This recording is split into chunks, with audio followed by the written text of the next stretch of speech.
Right now, you might be lying awake in the dark, staring at a blank screen or a silent space where an explanation should be. Your mind is trapped in an exhausting loop, replaying the very last words someone spoke to you months ago, searching for a hidden clue that does not exist. You are waiting for an apology or a message that never arrives. You are turning their absolute silence into a painful proof of your own unworthiness. It feels like an unyielding weight in your chest, a heavy unreturned question that keeps your pulse racing while the rest of the world sleeps. Maybe you have felt this too, this profound fatigue of demanding a reason from someone who simply walked away without a look back. You want to rest, but your thoughts keep pacing around that unfinished conversation, trying to force an ending where none was given. Let us shift our awareness away from that cold, silent space. Imagine resting tonight in a forgotten courtyard surrounded by low, crumbling basalt walls. The air is remarkably still, holding the warm scent of sun-scorched dust, dried summer grass, and bruised willow leaves cooling after a long day. Your body is supported by a thick, heavy flax mat, laid over a smooth, solid stone terrace that has absorbed the quiet peace of the earth. Outside your immediate view, the long, sweeping green branches of an ancient weeping willow drape downward, touching the tall grass like a protective shelter. A single dim lantern casts a soft amber shadow across the uncarved stones, offering a neutral sanctuary where no answers are required of you. The modern world has fallen away entirely into the lower valleys, leaving you in a quiet haven where no one is judging your history. Your heart is not broken because it longs for clarity, and this deep sorrow is not a failure of your spiritual path. Tonight, we are not going to force your memories to vanish, and we will not demand that you fix the hurt before you are ready. We are simply going to allow your spirit to step away from the edge of that empty calculation. You do not have to settle your history tonight, dear friend. A surprising insight of Buddhist wisdom reminds us that closure is never delivered to you by the person who inflicted the wound. The mind does not discover its peace because a silent voice finally speaks. True freedom arrives when you realize that your frantic overthinking is not a search for truth, but a desperate attempt to find water in a cistern that has been dry for years. Suffering multiplies when we demand a response from an empty space. Let us contemplate the immense invisible exertion your mind has been performing since the sun went down. You have been standing over a deep, dark well of silence, dropping smooth white limestone pebbles down into the blackness. You lean over the rough basalt rim, straining your ears in the dark, waiting for hours to hear a splash or an echo that never comes. You believe that if you just drop one more memory, or analyze one more past mistake, you will finally hear the sound that sets you free. This constant anticipation is a crushing friction. You are tearing the skin of your palms by clutching a cold stone that cannot heal you. You are destroying your own inner stillness to satisfy a closure that the other person is incapable of giving. Dear friend, take a slow, unhurried breath through your nose, letting the dry, warm air travel deeply down into the lower spaces of your stomach. Let that grounding warmth linger in your frame for just a brief, comfortable moment, and then release it through your lips like a quiet evening wind passing through the willow leaves. Feel your chest drop slightly as the air leaves your lungs. Let us invite that softness once again, drawing in the silent presence of the earth around you. As you exhale this time, let your heels sink a fraction deeper into the heavy mat. You do not need to support the heavy weight of an unanswered text message at midnight. You are safe enough to give your physical frame completely away to the unmoving gravity of the terrace beneath you. Perhaps you have been conditioned to believe that you cannot be whole until every person who hurt you apologizes for their actions. You have built your peace around their validation, their explanations, or their regret. When someone leaves you without a word, you feel an overwhelming wave of internal shame. You look at their silence and believe you are fundamentally unlovable, marooned on a barren terrace of insignificance. But this self-judgment is a second, self-inflicted wound that you are driving into your own raw heart. The well did not become dry to punish you. It is simply the nature of some human hearts to remain closed. In a moment, this courtyard will show us something even quieter about the nature of this unthrown pebble. We will journey into a forgotten orchard to meet a young traveler who had to face the ultimate silence of his companion. We will find out how a soul can stop waiting for an echo to discover a sanctuary that never left. But before we travel into that twilight garden, let us give your tight throat a chance to soften its boundary. You are fully permitted to suspend the emergency of your relationship history for the remaining hours of the night. The need to understand their behavior can wait in the shadow, and the fear of being abandoned can remain completely unworked. Let us leave the edge of the well behind and allow your body to sink into the wide, supportive dark of the willow tree. Think of how much internal energy you consume when you treat every silent hour as an accusation. One thought arrives to tell you that you were not enough to keep them from leaving, and another thought appears to convince you that you are permanently broken. A third thought warns you that if you stop analyzing the past tonight, you will never find your closure, and soon your entire nervous system is locked in a state of rigid brace. This is the habit of mental grasping that turns your bed into a site of profound fatigue. You are treating a temporary silence in your life as if it were a permanent sentence of failure. You do not have to solve the riddle of their departure tonight. You only need to stop standing on the edge of the void. Every time you choose to let an unreturned question float by without your obedience, you are practicing true mindfulness. Every time you allow your ending to remain unexplained without trying to force an apology, you are discovering profound equanimity. This is a silent, beautiful rebellion against the frantic anxiety of your modern heart. Your fear will always insist that you must find an answer right now, or you will remain unworthy forever. But the night is built for non-seeking.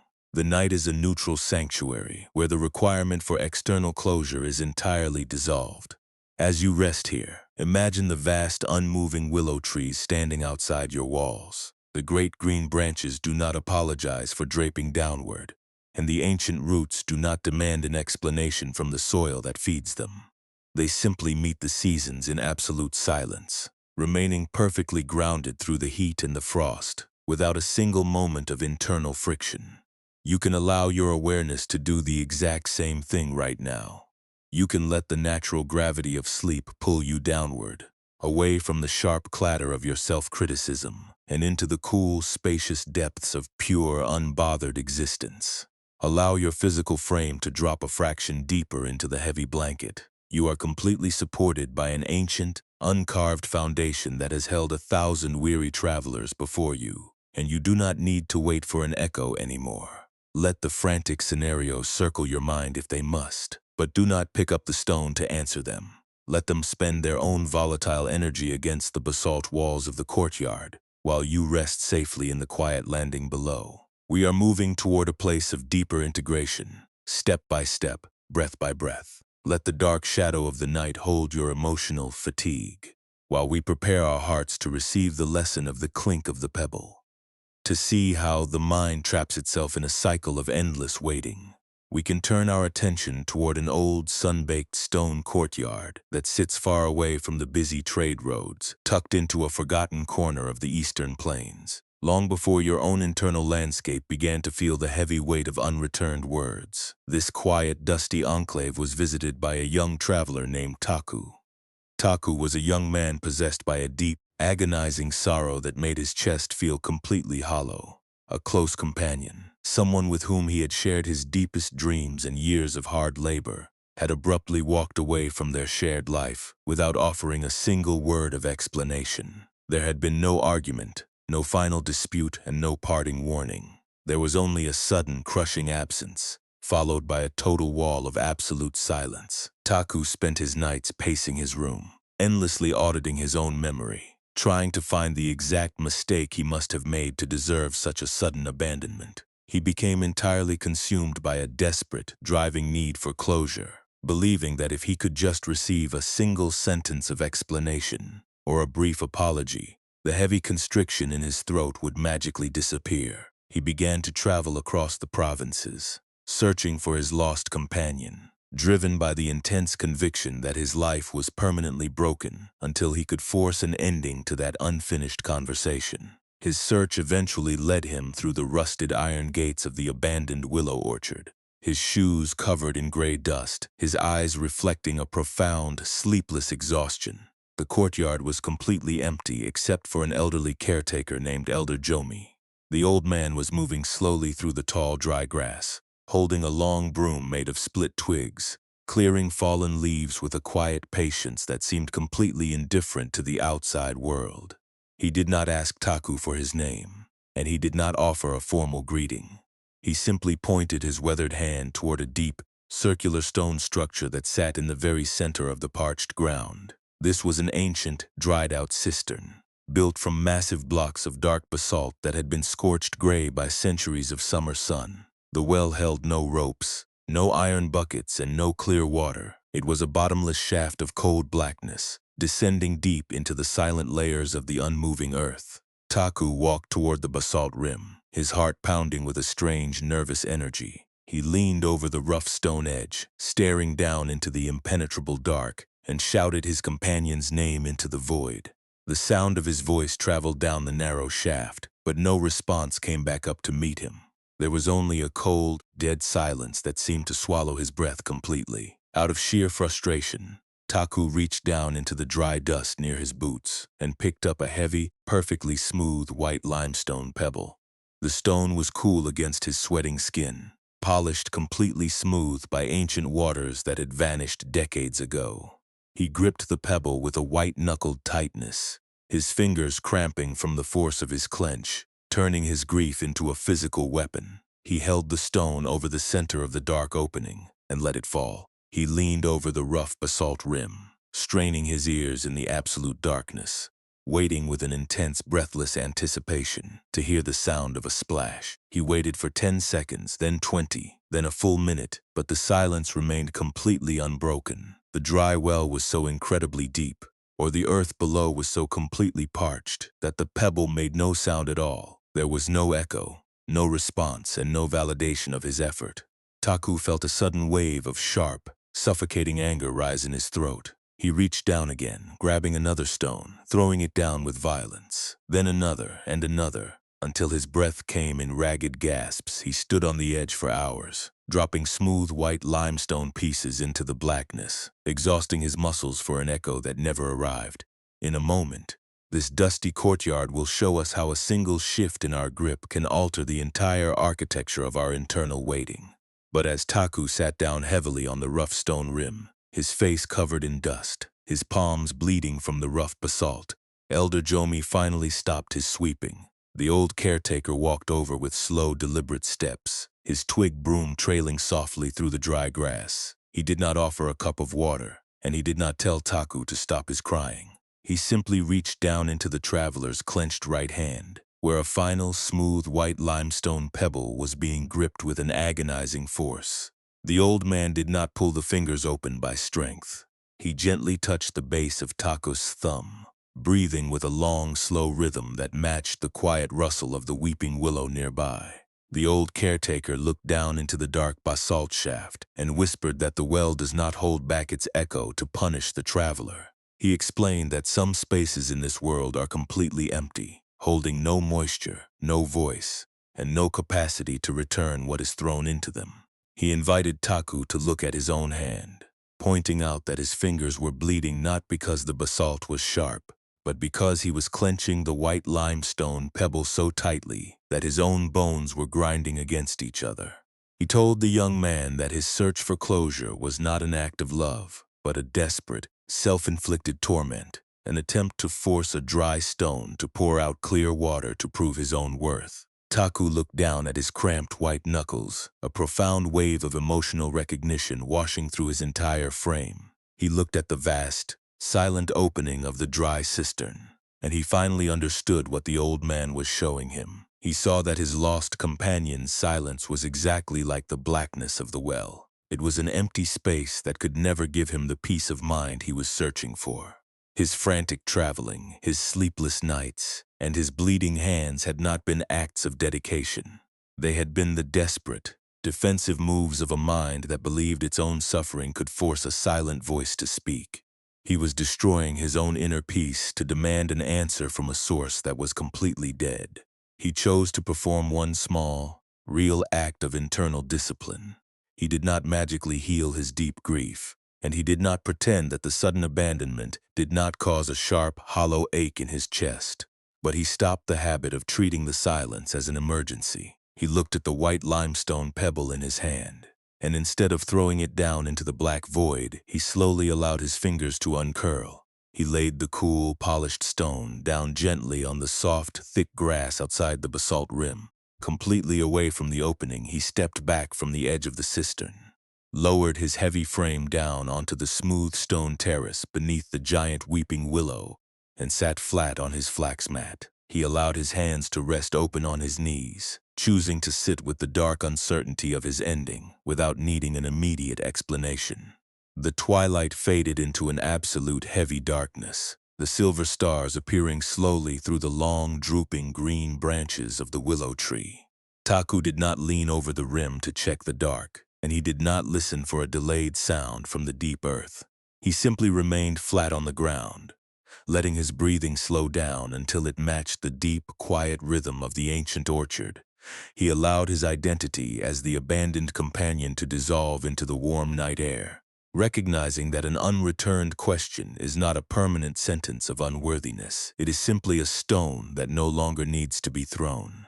As the midnight breeze began to move through the courtyard, a cool, refreshing moisture drifted across the parched grass. Taku sat in the center of the terrace, his heart steady, his muscles completely relaxed. He did not reach for another pebble, and he did not construct new arguments in his mind. He simply sat in the deep shadow of the willow, breathing quietly, allowing the silence of the courtyard to become his home. As the dark night enveloped his exhaustion in one magnificent, unhurried peace, when we look at Taku resting quietly on his flax mat under the sweeping green branches of the willow, we are looking directly at the true nature of our own internal release. He did not change his past by standing over that dark basalt rim, and he did not bring his companion back by screaming into the void. His transformation occurred entirely within his willingness to let the silence be empty. He stopped interpreting the dry stone cistern as a personal punishment, and he allowed his internal state to match the wide stillness of the old courtyard. This is where the heavy architecture of our overthinking begins to lose its ancient power over our limbs. Let us look closely at the invisible machinery that keeps your own spirit awake during these quiet hours. When your life enters a long, silent interval of an unresolved ending, your intellect does not simply witness the quietness of your room. It immediately begins to construct a dangerous story of personal failure. You begin to treat a sudden abandonment or a broken friendship as an absolute verdict on your worth. You look at the unreturned messages or the sudden absence of a person you trusted, and you feel an intense driving need to fix your entire history through continuous mental strain. You believe that if you can just figure out what you did wrong, that explanation will somehow act as a key to unlock your peace. This habit of turning a temporary silence into a permanent proof of your inadequacy is the true source of your exhaustion tonight. You look at the emptiness of your present season, and you tell yourself that you were left behind because you were not enough. You look at the clarity of other people's relationships, and you use their connection as a sharp weapon to wound your own self-worth. You believe that you are uniquely broken, marooned on a barren terrace of insignificance while the rest of the world enjoys a perfect narrative. You are trying to cure your fear of uncertainty by constantly replaying your past choices, hoping that if you analyze your history with enough intensity, you can find the exact error that caused the cutoff. One of the great insights of the Buddha was that our daily suffering is almost always composed of two completely different types of pain. The first pain is the raw event that life brings to your shore without your consent. It is the unchosen departure, the quiet loneliness of a broken bond, or the sudden loss of a resource that once made you feel secure. These occurrences are the natural weather of a changing world. They are cold, they are heavy, and they are entirely outside your personal capacity to control. You cannot command another human heart to remain open for your convenience, and you cannot force the world to move according to your personal timeline. This primary sting is simply the reality of being alive in a world made of constant change. The true torment grows when your mind refuses to let the primary pain rest on the ground. We layer an immense amount of internal resistance, control, and judgment onto the empty space. This teaching is not telling us to stop feeling the genuine sorrow of our losses. It is not asking us to become cold, indifferent stones that care nothing for the people who walked away from our lives. The grief you feel is real, and the ache in your chest is a natural human response to a broken connection. The Buddha was not asking us to reject our capacity to love. He was pointing toward a much quieter truth. He was showing us how to stop adding a second wound to the first.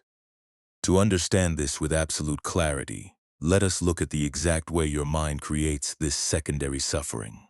When someone leaves you without an explanation, that silence is the dry well. It is an unchangeable fact of your reality. It is cold, it is dark, and it is completely empty of comfort. The primary pain is the sadness of standing before that empty space. The secondary suffering is what you do with the white limestone pebbles of your own thoughts. Instead of walking away to rest beneath the willow tree, you spend your entire night frantically gathering the sharpest memories from your history. You pack these heavy stones into your awareness, lean over the rough basalt rim, and cast them down into the blackness over and over again. You hold on to the expectation of an apology, with a white-knuckled tightness that causes your own fingers to cramp and bleed. You tell yourself that you cannot be whole, and you cannot be safe, until the dry earth echoes with the exact sound you want to hear. This desperate grip is what the old traditions called attachment. It is the painful internal contraction that insists reality must behave differently before you are allowed to experience a single hour of rest. You are demanding that an empty well pour out clear water to validate your existence. But the silence is not withholding its voice to hurt you. It is simply the nature of an empty space to be silent. Slowly, the teaching becomes personal. The quietness of your bedroom is simply the stable stone terrace after the storm of the relationship has moved past. The sharp, suffocating pressure in your throat is the heavy limestone pebble of an unreturned question that you have been clutching for hours. You are punishing your own nervous system because someone else was incapable of giving you an explanation. You believe that if you stop analyzing your past choices, you will remain unworthy forever. But your soul is not destroyed by their departure. It is simply worn out by the continuous frantic dropping of your own self-criticism. True inner peace does not mean you discover a way to force every person in your history to apologize for their actions. Peace is a completely altered relationship with the silence that is already here. When an anxious thought enters your awareness tonight, telling you that your life is a failure because you were abandoned, you do not have to pick up another stone to fight it. You do not have to believe the thought just because it speaks with a loud, authoritative voice inside your skull. You can witness the worry with immense compassion, recognize its rigid structure, and let it drift across your mind like a dry leaf falling onto the terrace. You are letting the question be empty, while you remain safe within your own being. By refusing to fight the emptiness of your current life, you are removing the internal friction that keeps your muscles locked in a state of chronic alarm. You are allowing your spirit to be like that ancient weeping willow, letting its branches drape naturally toward the ground, without needing to grasp the soil to prove its beauty. You are reminding your tired brain that it is safe to be completely stationary at midnight. The person who left your life does not hold the master key to your internal temple, and the closure you think you lost does not possess the power to erase your true light. You can officially resign from your position as the frantic seeker of an echo that will never arrive. As you lie here in the soft shadow of the night, notice how much less energy it takes to sit flat on the terrace than to scream into a bottomless shaft. You are practicing the ultimate art of spiritual non-resistance. You are allowing the natural gravity of sleep to pull you downward, away from the bitter taste of your old regrets, and into the cool, spacious channel of pure existence. The empty well in your history is not a site of permanent failure. It is simply a place where the water has ended. You can step away from the rim and allow your tired frame to find a clean, wide baseline where your spirit is finally free to gather its own stillness without a single condition. Think of how much vitality you save when you stop treating your unresolved past as an active emergency. You allow your stomach to expand. You let your tight wrists loosen their grip, and you give your tired palms permission to open completely against the sheets. The universe knows how to hold your life together without your continuous midnight calculations. You do not have to find an answer before the sun rises. You can let the unthrown pebbles of your old questions rest quietly in the grass of your history, and trust that the vast, unwritten fullness of the night is exactly where your soul needs to rest to remember its unshakable wholeness. Let us bring the quiet sanctuary of the old courtyard directly into the immediate space where you are resting tonight. There is no requirement for you to alter your physical posture. You do not need to achieve a state of perfect meditation to invite this peace into your heart. Your bed can become that smooth stone terrace during these dark hours. You are fully supported by a foundation that requires absolute zero effort to hold your weight. If it feels right, let your eyes close down gently. Allow the heavy tension of the daytime world to slip away into the dark shadows. There is no urgency in this room, and there are no expectations you must fulfill before you are allowed to sleep. You do not have to solve the painful riddle of another person's silence tonight. You are simply here, breathing in the darkness, completely safe from the demands of your history. Let us attend to the natural movement of your breath. There is no need to alter its pace or force a deep inhalation. Simply observe how your chest rises and falls all by itself. If it feels right, you might invite a slow, gentle breath through your nose. Let the cool night air travel deep into your lower stomach. Hold that quiet space for just a brief, comfortable moment. Now, let the air pass softly through your lips, carrying away the residual heat of your exhaustion. Feel your shoulders drop a fraction lower into the mattress as you let the breath go. With each long exhalation, you are stepping further away from the dry basalt rim of your worries. Perhaps we can bring our soft awareness to the physical places where your overthinking likes to hide. Notice your jaw, and check if your teeth are pressed tightly together in a silent posture of waiting. Let the small muscles around your mouth soften completely. Allow your tongue to rest loosely away from the roof of your mouth. Move your attention down to your neck and the wide slope of your shoulders. These muscles have carried the heavy burden of unreturned words for many months. There is no need to brace yourself against the emptiness tonight. Let the weight of your upper body melt directly into the heavy bedding. You are safe enough to soften. Now, let your awareness travel down into the palms of your hands. Your fingers may be slightly curled, as if they are still gripping the memories of that final conversation. If it feels right, you might let your palms open completely toward the ceiling. Let each finger loosen its hold on the fabric. Your hands do not need to clutch any tools or search for reassurance right now. They can become completely empty, like two smooth stones resting in the deep shade of the weeping willow. You are practicing the holy art of non-resistance simply by allowing your hands to go soft in the dark. Even noticing the tightness is enough to begin the release. As you rest in this quiet space, a specific thought may arise to claim your attention. Perhaps a memory of a sudden cutoff floats into your mind, or a sharp longing for an apology begins to tighten your chest. Do not try to fight the thought, and do not judge your heart for still carrying the pain. Even noticing the pattern is a beautiful act of mindfulness. You can give the feeling a soft, quiet name inside your mind. You might say to yourself, there is the old urge to throw a stone, or there is the fear of being forgotten. By naming the visitor, you are no longer drowning in its current. You are standing safely on the solid ground, watching the shadow pass. If it feels right, let us use a gentle image to hold this worry differently. In the quiet sanctuary of your mind, imagine that you are holding a single smooth white limestone pebble in your open palm. This pebble represents the exact weight of the explanation you have been chasing.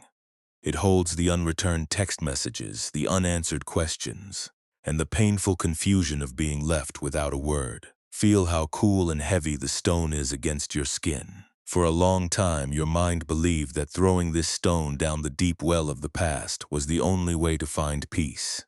You believed that if you threw it hard enough, an echo would eventually return to heal you. But tonight, you can choose a completely different movement. Instead of leaning over the rough basalt rim to cast the stone into the black void, imagine yourself gently bending down. You are placing the white limestone pebbles softly onto the thick, damp green grass outside the well's edge. You are setting it down completely away from the opening.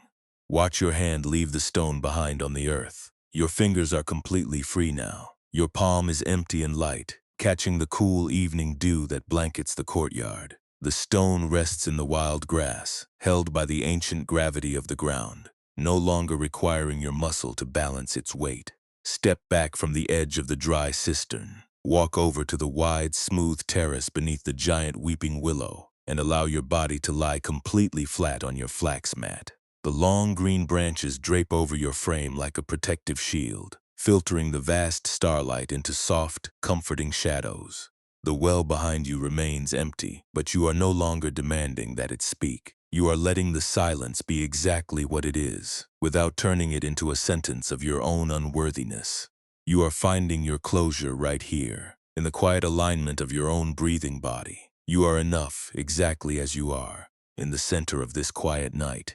There is absolutely no need to force your heart to feel completely healed tonight. Spiritual transformation does not occur because we banish our grief through sheer willpower. It happens when we give ourselves permission to rest in the middle of the unresolved space. If your mind tries to drag you back to the edge of the cistern, simply notice the movement with immense compassion. There is no need to punish your thoughts for wandering back to the old wound. You can return to the gentle rise and fall of your stomach whenever you are ready. Each breath is a quiet home you can return to, a neutral haven that has never been altered by another person's departure. Let the deep quietness of the old courtyard settle into the marrow of your bones. The tasks of your life can wait in the shadow, and the people who left your history can remain silent for the rest of the night. You do not have to earn the right to sleep by solving the mysteries of your past before the sun rises. You are fully supported by an ancient, uncarved foundation that has held 1,000 lonely travelers before you. In a moment, this story will show us something even quieter about the courtyard. But for now, let your eyelids become beautifully heavy, and let your awareness sink deep into the supportive dark of the willow tree, where nothing is required of your heart but the simple grace of a quiet breath. The midnight hour brought a profound, velvet density to the air of the forgotten courtyard. The last flickering amber embers of the small courtyard lantern died out completely, leaving the space illuminated only by the faint, silver starlight filtering through the long green strands of the weeping willow. The leaves brushed against the tall grass, with a sound like a quiet, rhythmic breath, a soft murmur that filled the silence without disrupting it. Taku remained seated flat on his heavy flax mat, his body perfectly still. But his internal landscape was entering a second, more difficult trial. The immediate relief of setting down the white limestone pebble had begun to fade, and the ancient, mechanical habits of his mind were slowly waking up in the dark. The silence of his lost companion was no longer just a distant memory. It was a heavy presence that seemed to sit right beside him on the terrace. His mind began to whisper that his quietness was a form of cowardice, a passive surrender to an injustice that should be answered. He felt a powerful, almost magnetic pull, drawing his gaze back toward the dark basalt rim of the dry cistern. The intellect is an incredibly stubborn explorer, and it hates an unwritten ending more than it fears pain. Taku felt an intense desire to stand up, walk back to the edge, and peer down into the black abyss one more time, just to confirm that there was truly no water left at the bottom. He wanted to scream into the shaft again, believing that if he changed the pitch of his voice, the universe might finally grant him the echo he deserved. Elder Jomi was sitting a few paces away on a low wooden bench, his old frame wrapped in a faded gray robe that blended perfectly with the shadows of the courtyard walls. He had laid his twig broom down in the grass, and his large, wrinkled hands were resting quietly on his knees. He did not reprimand Taku for his restlessness, and he did not offer a soothing phrase to calm his spirit. Instead, the old caretaker reached into a small wicker basket that sat on the ground beside his bench. He pulled out a small, thick patch of wild green moss that he had gathered from the banks of a shaded mountain stream earlier that morning. The moss was intensely damp, holding a rich, clean scent of forest soil, deep shade, and cold current. The old man stood up with slow, deliberate movements and walked over to the edge of the dry well. He did not look down into the blackness, and he did not drop anything into the void. He simply knelt beside the outer wall of the cistern, where the massive basalt blocks met the dry earth of the courtyard. He pointed his finger toward a deep, narrow fissure that had cracked open in the side of the stone due to decades of relentless summer heat. He looked back at Taku and made a quiet gesture with his hand, inviting the young traveler to leave his flax mat and join him on the parched ground. Taku rose slowly, his limbs feeling heavy with the weight of his unresolved history. He walked over to the old man and knelt in the dust, his heart beating with a quiet, defensive caution. Elder Jomi handed him the small patch of damp green moss, its wet fibers cooling the burning blisters on Taka's palms. The contrast was remarkable. The plant felt like a living piece of a distant valley, while the basalt wall felt like an ancient monument to dehydration. The caretaker told Taku to take the moss and press it firmly into the dry stone crack, using the soft pressure of his fingers to mold the living green structure into the dead mineral fissure.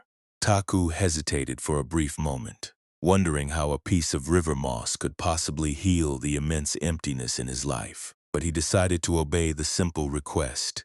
He pressed the damp patch into the rough basalt opening, feeling the cool, soft texture give way beneath his thumbs. As he held it there, the dry stone began to absorb the moisture from the plant, its gray pores turning a dark, rich charcoal color as it drank the water.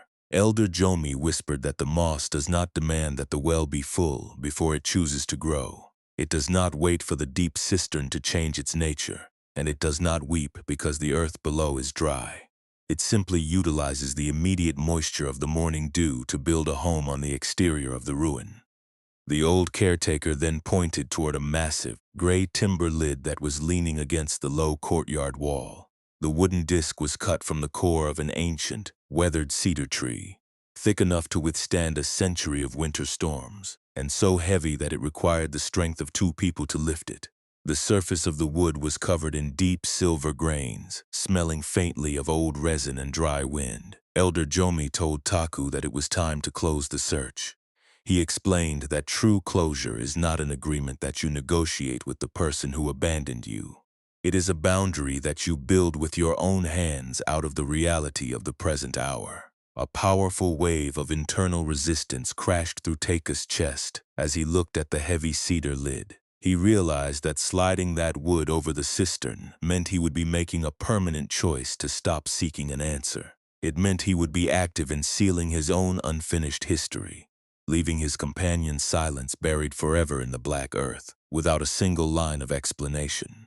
His mind panicked, screaming that he was not ready, that he needed one more day to audit his memories, and that covering the well was an admission, that his pain did not matter to the world. He felt his fingers tighten against the rough basalt blocks, his throat constricting with a raw, desperate grief. He looked at Elder Jomi, his voice a quiet whisper in the midnight air. He asked the old man what he should do with the immense anger that still remained inside his heart, and how he could possibly sleep when the ending felt so fundamentally unjust. The old caretaker touched the heavy cedar wood with his palm, his eyes reflecting an unconditional compassion that required no words. He told Taku that the anger was not a sign of failure, but a natural fire that burns when a boundary has been broken. He explained that peace does not arrive because the anger disappears completely. It arrives when you stop using that fire to burn your own house down. He invited the young man to place his hands on the timber, to breathe into his own resistance, and to help him slide the cover into place. Taku took a long, deep breath of the cool night air, letting his ribcage expand fully against the tightness of his robe. He did not try to force his sadness to vanish, and he did not pretend that he was completely healed. He simply chose to stop resisting the reality of the silence. He placed his raw, blistered palms against the rough silver grains of the cedar lid together.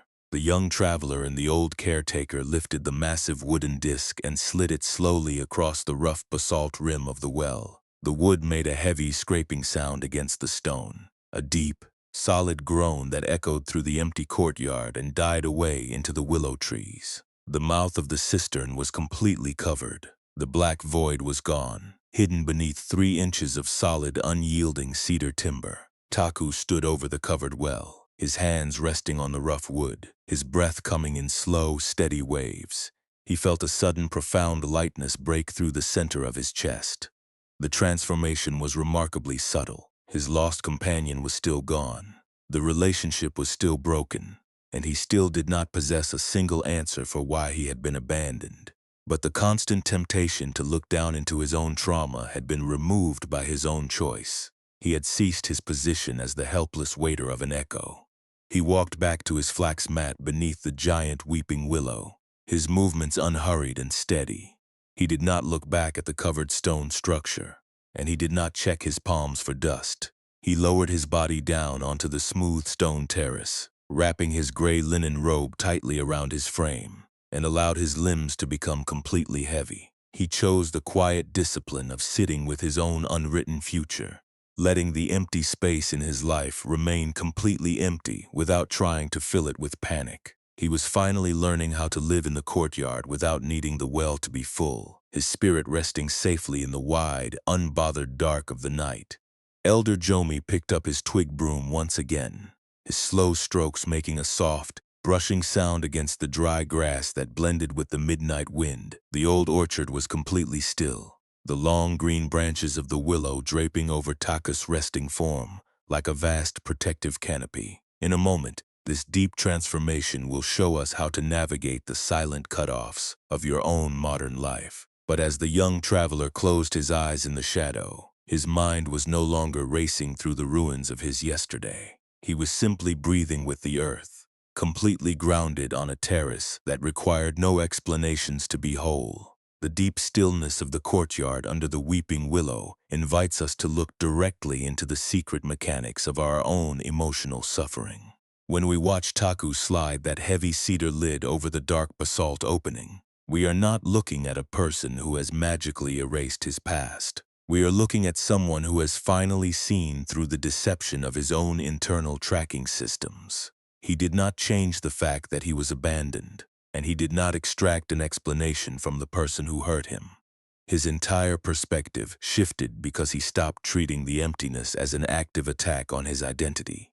This is the precise location where the heavy, exhausting illusion of needing external approval begins to lose its grip on your midnight hours.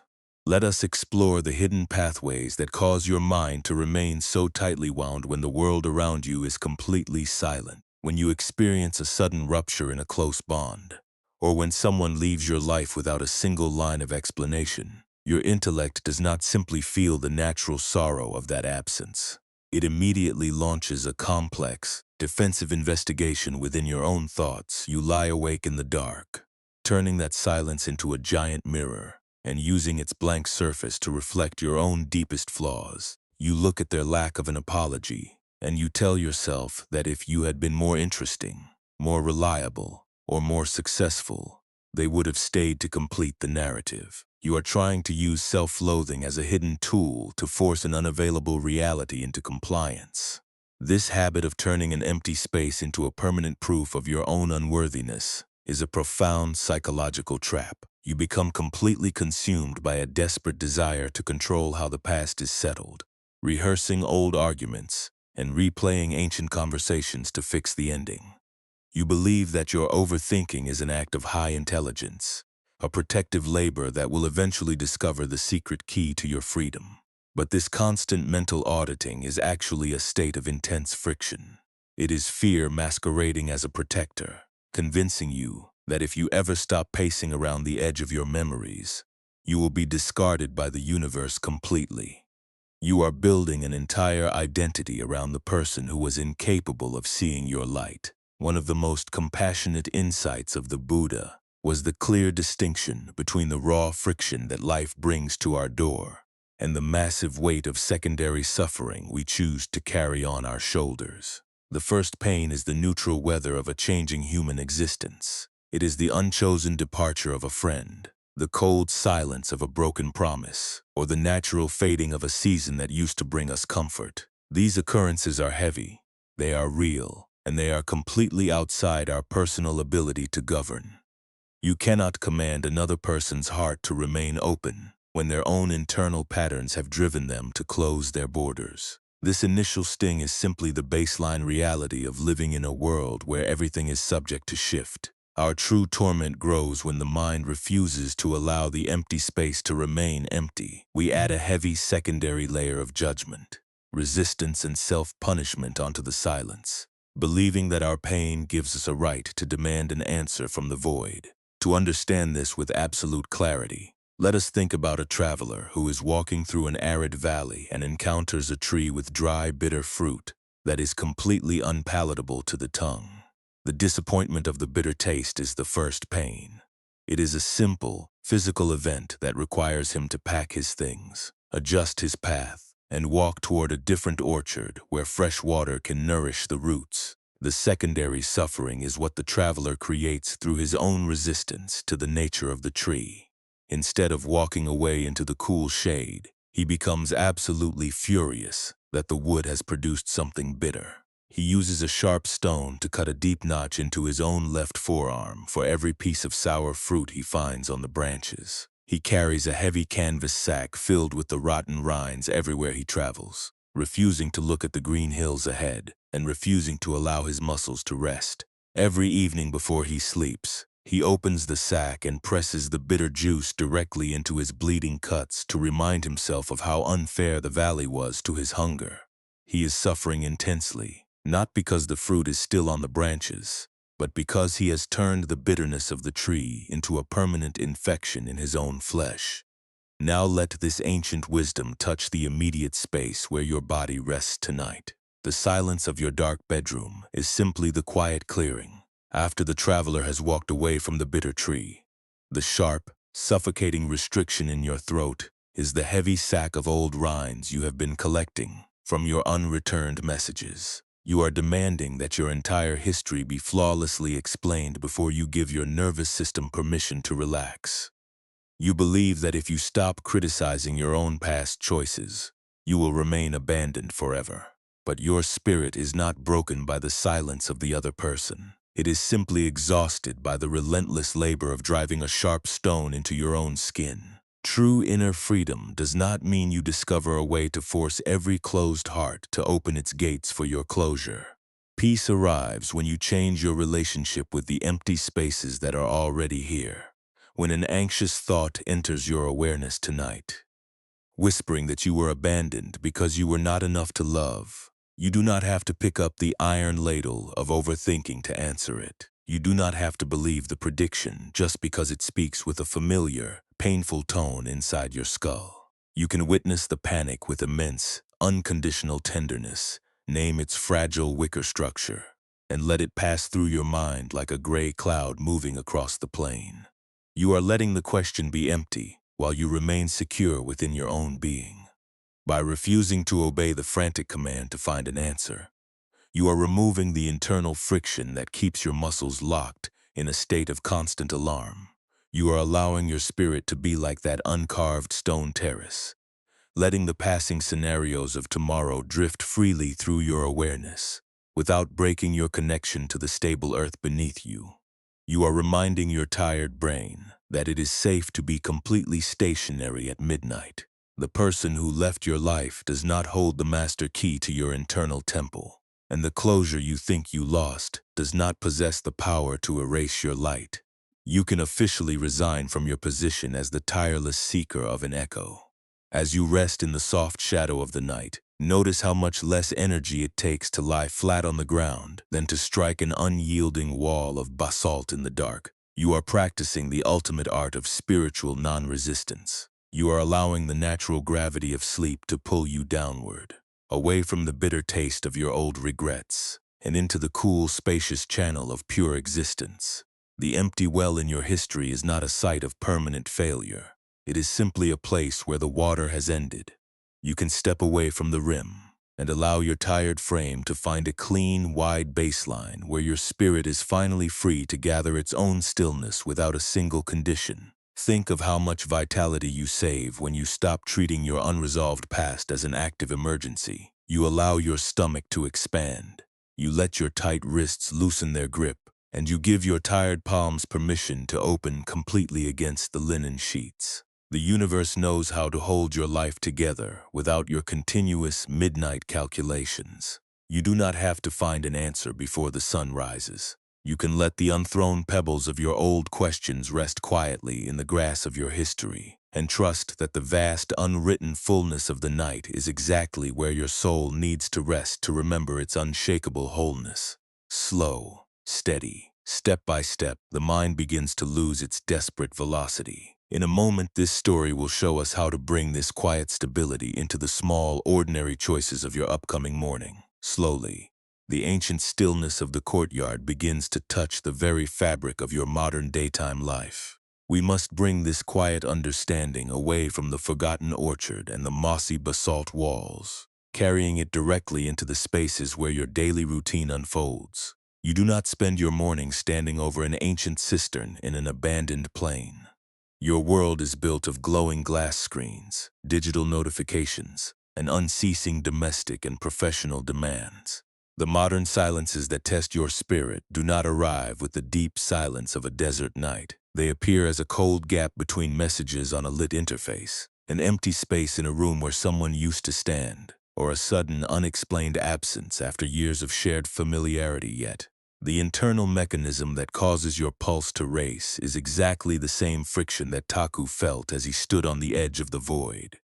Think about how you experience a small, unexpected delay during your afternoon routine. You send a thoughtful line to someone whose validation you deeply rely on, and your device remains entirely dark. Hours slide by without a single word of confirmation. Your intellect immediately begins to pace around that empty gap, like a desperate investigator searching for a crime.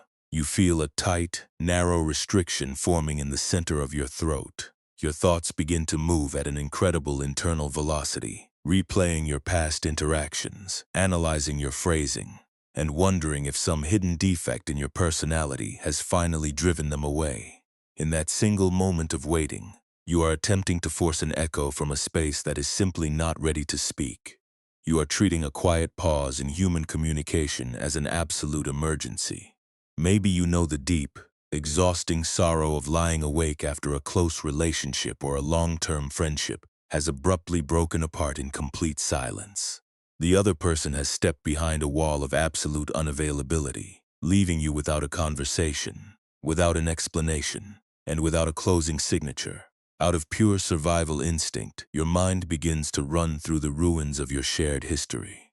You spend your evening constructing imaginary confrontations, replaying their final sentences, and searching for a logical reason that could make the ending feel fair. This is the pattern of mental rigidity that turns your bed into a site of profound somatic fatigue. You are attempting to use the heat of your own overthinking to melt a wall of ice that has already hardened. Consider how much vital energy you consume when you try to maintain an artificial mask of absolute stability while your heart feels completely hollow. You sit at a busy table or join an afternoon meeting, smiling and offering pleasant responses, while inside your chest there is a heavy, rattling collection of unreturned questions.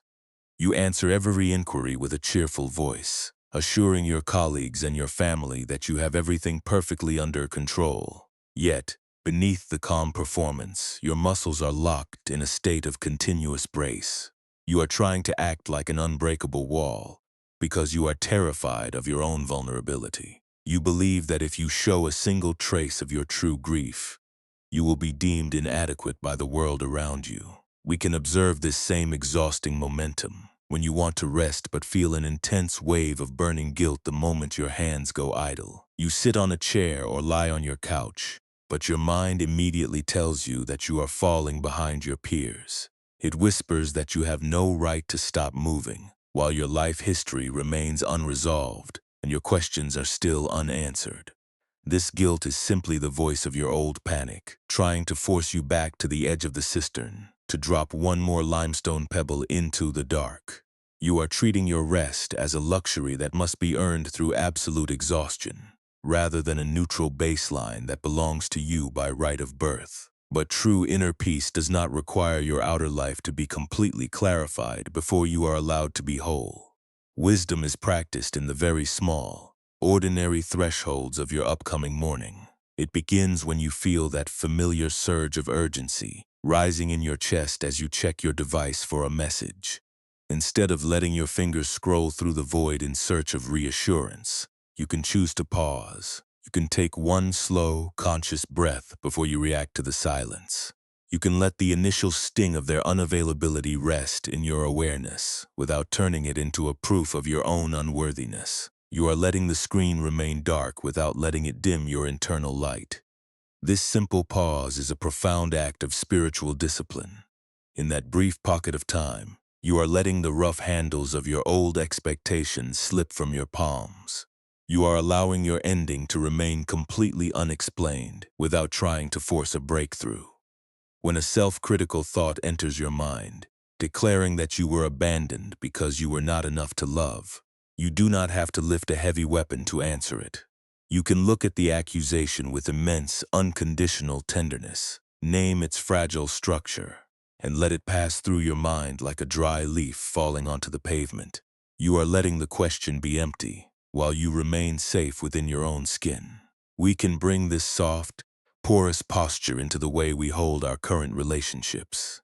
When the fear of sudden silence strikes your heart, you often try to grip the people you care about with a suffocating tightness.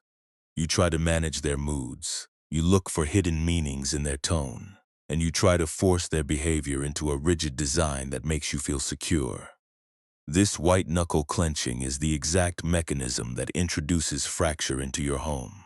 When you remember the lesson of the covered cistern, you learn how to love deeply without turning your care into a heavy trap. You can allow the other person to navigate their own private winters without treating their temporary withdrawal as an active crisis for your own worth. You do not have to fix your entire history before you are allowed to experience a single hour of rest. The modern marketplace has finally closed its doors for the night.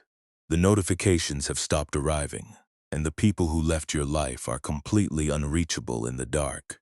You have carried a very heavy burden of emotional coordination through a very turbulent season, and your nervous system is fully entitled to a total cessation of labor. You do not have to be a perfect protector, a flawless partner, or a tireless investigator at midnight. You can lay your heavy tools down in the dust, allowing the thick, protective shadow of the night to envelope your fatigue without a single demand. Think of how much lighter your upcoming days will be when you stop treating an unreturned text as a personal catastrophe. A plan will dissolve, an explanation will be withheld, or a companion will choose to walk away in silence, and you will meet the open space with a soft, receptive heart instead of an anxious calculation. You will move through your life with a completely altered quality of presence. Your shoulders will be loose, your throat will be open, and your awareness will be anchored in the crisp reality of the immediate step. You will no longer be a panicked traveler drowning in the ruins of an unfinished conversation, but a wide, deep channel that knows how to let life move in its own unhurried time. Now let this courtyard wisdom come closer to your own life as you prepare for sleep. The complex explanations you are trying to find are nothing but silver shadows that will alter their shapes before the sun rises. You cannot buy a permanent guarantee of love through 3 more hours of midnight overthinking. Let the heavy trajectory of yesterday fall away completely into the dark ground. Allow the soft mist of the evening to absorb your unvoiced questions, and let your body remember that it belongs to the stable foundation beneath you, completely independent of another person's voice. You are safe enough to open your hands in the dark. The deep stillness of the courtyard has expanded into absolute, unmoving night. The ancient stone walls stand perfectly dark under a vast sky. The dry summer dust has entirely settled into the soil, burying the unreturned words of your yesterday in a quiet shroud of peace. Beneath the massive weeping willow, the long green strands drape over your resting frame like a thick, silent blanket, filtering the silver starlight into soft, comforting shadows. Your physical form has found its true baseline for tonight. The smooth stone terrace beneath your body does not move, and it does not shift. It requires no more search from your tired mind. Your shoulders are beautifully heavy against the mattress, sinking deep into the quiet safety of this dark sanctuary. The tight muscles of your throat have completely relaxed their guard. You have placed your heavy limestone pebble flat on the damp grass outside the rim, letting it go entirely. The hollow, unreturned questions of your modern history have been hidden beneath the heavy cedar lid, sealed away by your own choice, leaving your chest completely spacious, empty, and clean. Let your breathing become incredibly slow. Now it is a soft, organic movement that rises and falls like the gentle rustle of willow leaves in a midnight breeze. Each slow inhalation brings the cool, restorative silence of the old orchard into your lungs. Each slow exhalation lets the last grain of your daytime urgency slide away into the dark earth. There is no need to count the remaining hours until the dawn arrives. The requirement for external closure has completely dissolved into the dark sky. The glass screens have gone entirely dark in the world below. The red notifications, the unceasing schedules, and the painful weight of comparison have dropped away into the fog, completely out of your reach. You do not have to coordinate your relationships at midnight. You do not have to prove your worth by analyzing an old betrayal while your body wants to rest. The courtyard does not demand that you justify your silence, and it does not ask for an explanation of your wounds. The solid ground holds you safely without a single condition. Think of how beautifully empty your hands feel right now. The rough silver grains of the cedar lid have left your skin, leaving your palms open, cool, and loose against the linen sheets. You are no longer the frantic seeker leaning over an empty void. You have surrendered the desperate need to force an apology from a silent voice, and you have stepped back from the edge of your memories. The deep bronze vibrations of your history have fallen completely silent, and their final echo has settled into the quiet center of your being like an anchor. You are returning home to the ancient, unyielding core of your own spirit, a place that cannot be diminished by another person's departure. You are safe enough to let go of the past for the remaining hours of the night. Your life is not an unfinished book that requires their signature to be sacred, and your value is not measured by the explanations you receive. Let your body sink into the immense gravity of the night. The ancient foundation of the earth is holding your weight with perfect stability, and it will not shift beneath your frame. Let the unreturned texts remain completely unresolved in the darkness. The universe knows how to preserve your journey without your continuous midnight calculations, and it knows how to heal your heart while your intellect is asleep. Your jaw is beautifully loose, your fingers are uncurled, and your mind is a vast unlit sanctuary where the friction of your old regrets has quietly turned to dust. The roots of the giant willow tree do not hurry through the soil to find a destination. They simply rest in absolute quietude, content to remain exactly where they are. Sleep is a natural, deep valley that is opening wide to receive your exhaustion. Drop your weight completely into the dark, comforting embrace of the night. There are no more stones to drop, no more memories to audit, and no more silences to interpret tonight. You have stood on the edge of the void for a very long time, and your soul is fully entitled to this absolute cessation of effort. Allow the soft moisture of the evening to envelope your spirit, and let your body remember that it belongs to the stable terrace beneath you.